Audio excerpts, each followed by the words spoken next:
නමෝ තස්ස භගවතු වරහතෝ සම්මා සම්බුද්දස්ස නමෝ තස්ස භගවතු වරහතෝ සම්මා සම්බුද්දස්ස නමෝ තස්ස භගවතු වරහතෝ සම්මා සම්බුද්දස්ස.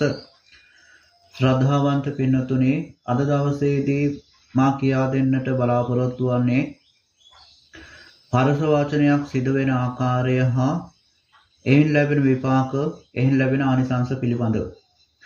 පරේසං මමච්ඡේදිකා පරසා වාචා ඒතේ සම්ති පරසා වාචා. යම් වචනයක් කියමෙන් අන්‍යයන්ගේ මර්මස්ථාන හෙවත් බලනහර සිඳින්නාමෙන් වේද එබඳු වචන පරසා වාච නම් වේ. යා වාචා සයම්පි පරසා නේව කන්නසුකා න හදයංගමා අයං පරසා වාචා. යම් වචනයක් ස්වභාවයෙන්ම කරකස වේද ඇසීමෙන් කනට සුවයක් නොවේද සිතට ප්‍රිය නොවේද එබඳු වූ සිත් රිදවන වචන පරසා වාචා නම් වනවා. යායෙහි වාචාය අත්තනම්පි පරම්පි පරසං සිනේහාභාවේන ලුකං කරෝති සා පරසා වාචා. යම් වචනයක් කීමෙන් එය කියන්නාද අසන්නාද රෞද්‍ර බවට නපුර බවට පමුණුවයිද හිතවත් බව මිත්‍ර බව දුරවයයිද ඒ වචනය පරසා වාචා නම් වනවා. විනය පිටකේ පාචිත්ති පාළියේ ආක්‍රෝෂ කිරීම ජාති නාම ගොත්ත කම්ම සිප්ප ආබාධ ලිංග ක්ලේශාප්පත්ති ආක්‍රෝෂ යනුවෙන්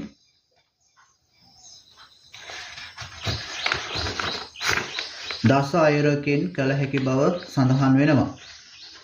උසස් කුලයක උපන් කෙනෙකු කුලයගෙන හෝ රොඩියා පද්දා හකුරා ආදී ලෙස පහත් කුලයක් ආරෝපණය කොට හෝ පහත් කුලයක උපන්නෙකුට එම කුලයෙන් හෝ නිලමේ රාලහාමි හාමු ආදී ලෙස උසස් කුලයෙන් ආරෝපණය කොට හෝ අවමන් කිරීම ජාතින් ආක්‍රෝෂ කිරීම නම් වනවා.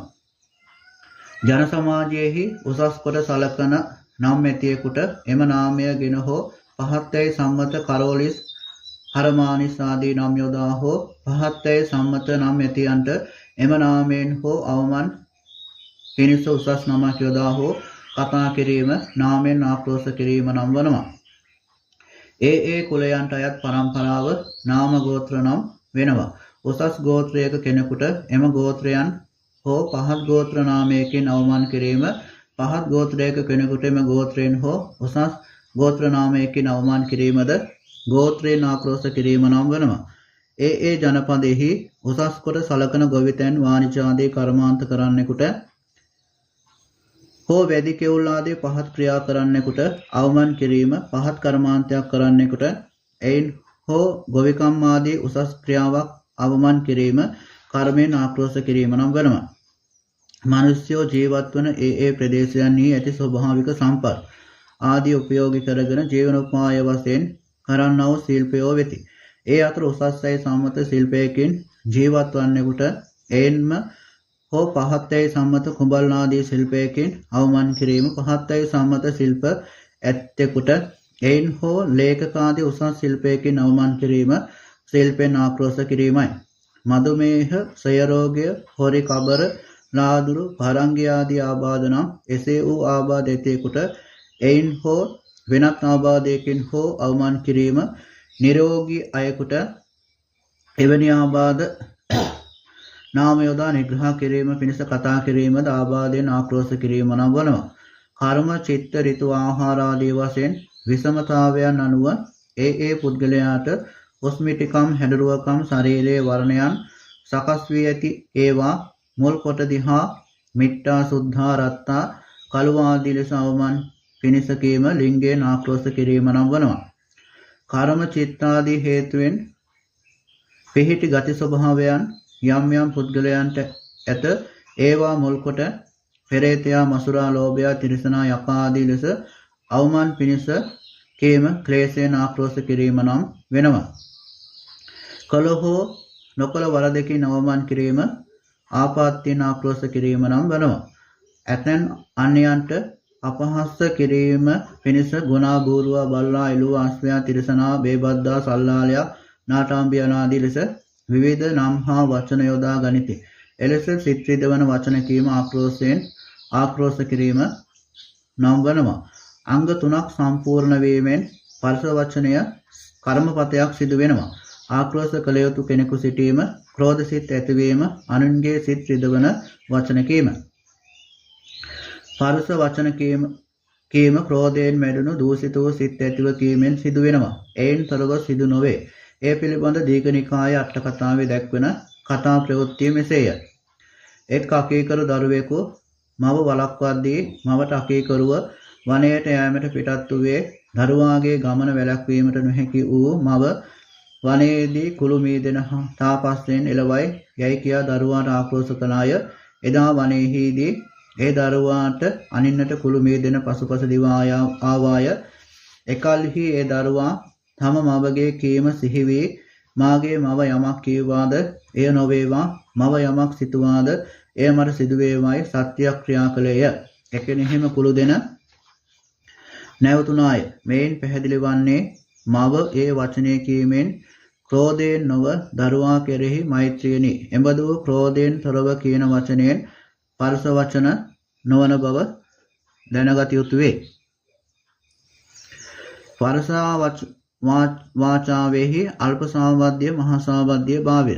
සීලෙන් ගුණෙන් උසස් වයකට ආක්‍රෝෂ පරිභව කිරීම මහා සාවද්‍ය කර්මයක්. සීලෙන් ගුණෙන් හීන වූවට ආක්‍රෝෂ පරිභව කිරීම අල්ප සාවද්‍ය වේ. තමන් හා සම වූවන්ට කීමේදී සිතෙහි මහත් දේශයකින් කීමේදී මහා සාවද්‍ය වේ. අඩුවෙන් නිදුන විට අල්ප සාවද්‍ය වේ. පරුෂ වාචාවෙහි විපාක හා ඒන් වැළකීමේ ආනිසංස. පරුෂ වාචාවේ විපාක. පරුෂ වාචා කියනෝ මෙලොව නින්දාවට භාජනය වෙති, අන්‍යයන් විසින් අවිශ්වාස කරනු ලබති, සමහර විට පරුෂ වචන කීම නිසා දඬුවම් ලබති. පරුෂ වාච කියනෝ ඒ පවින් මරණින් මතු නරකයේ ඉපද අනේක වර්ෂ කෝටි සහස්‍රයේ දුක් ලබති. තිරිසන් විපද බොහෝ දුක් ලබති. මිනිස් ලොව උපන් කල්ලි එක් ජාතියකදී බොරු වලට සිය ගණන් ජාතිවලදී නොකල වරදට හසු වී නින්දා ලබති, දඬුවම් ලබති. මෝඩයෝ වෙති, දුප්පත් වෙති, ගොත වෙති, ගොළු වෙති, කටගඳ ඇත්තෝ වෙති, අශෝභන දත් ඇත්තෝ වෙති, කල් නොපවත්නා දත් ඇත්තෝ වෙති, මුඛ රෝගයෙන් පෙළෙන්නෝ වෙති, විරූප වෙති, අවිශ්වාස කරනු ලබන්නෝ වෙති, අමහිරි කටහඬ ඇත්තෝ වෙති, අමුදරුවන් පවා ඔවුන්ගේ කීම නොපිළිගනිති. ඔවුන්ට දරුවෝ නූපදිති, උපදනා දරුවෝද ගෑනු දරුවෝ වෙති. ඔහුද අකීකරු වෙති. පරුෂ වාචා කීමෙන් වැළකීමෙන් ලැබෙන ආනිසංස. අතිශයින් ප්‍රසන්න ඉඳුරන් ඇතියෙකු වීම, මිහිරි කටහඬ ඇතියෙකු වීම, සමානව පිහිටි සුදුවන් දත් දෙපළක් ලැබෙන බව, අශෝභන වූ මහත් ශරීරයක් නොලබන්නෙකු වීම, අශෝභන වූ කෙට්ටු ශරීරයක් නොලබන්නෙකු බව, අශෝභන වූ උස ශරීරයක් නොලබන්නෙකු බව, අශෝභන වූ මිටි ශරීරයක් නොලබන්නෙකු බව, සැපදායකූද රූප සද්ද ගන්ධ රස සුව පහස ඇති ඇඳ පුටු ආදී ස්පර්ශය ලබන්නෙකු බව, දුඟත නැති මහනෙල් මල් සුවඳ විහිදෙන මුඛයක් ලැබීම, සෝච කීකරු පිරිවර ඇත්තෙකු වීම, විශ්වාස කළ යුතු වචන ඇත්තෙකු වීම, නෙළුම් පෙත්තක් බඳු රතුවන් පෘදු දිවක් ලබන්නෙකු වීම, උඩුගු නොවන බව, චපල වචන හා ක්‍රියා නැත්තෙකු වීම, තවත් බොහෝ ආනිසංස ධර්මයේ සඳහන් වෙනවා.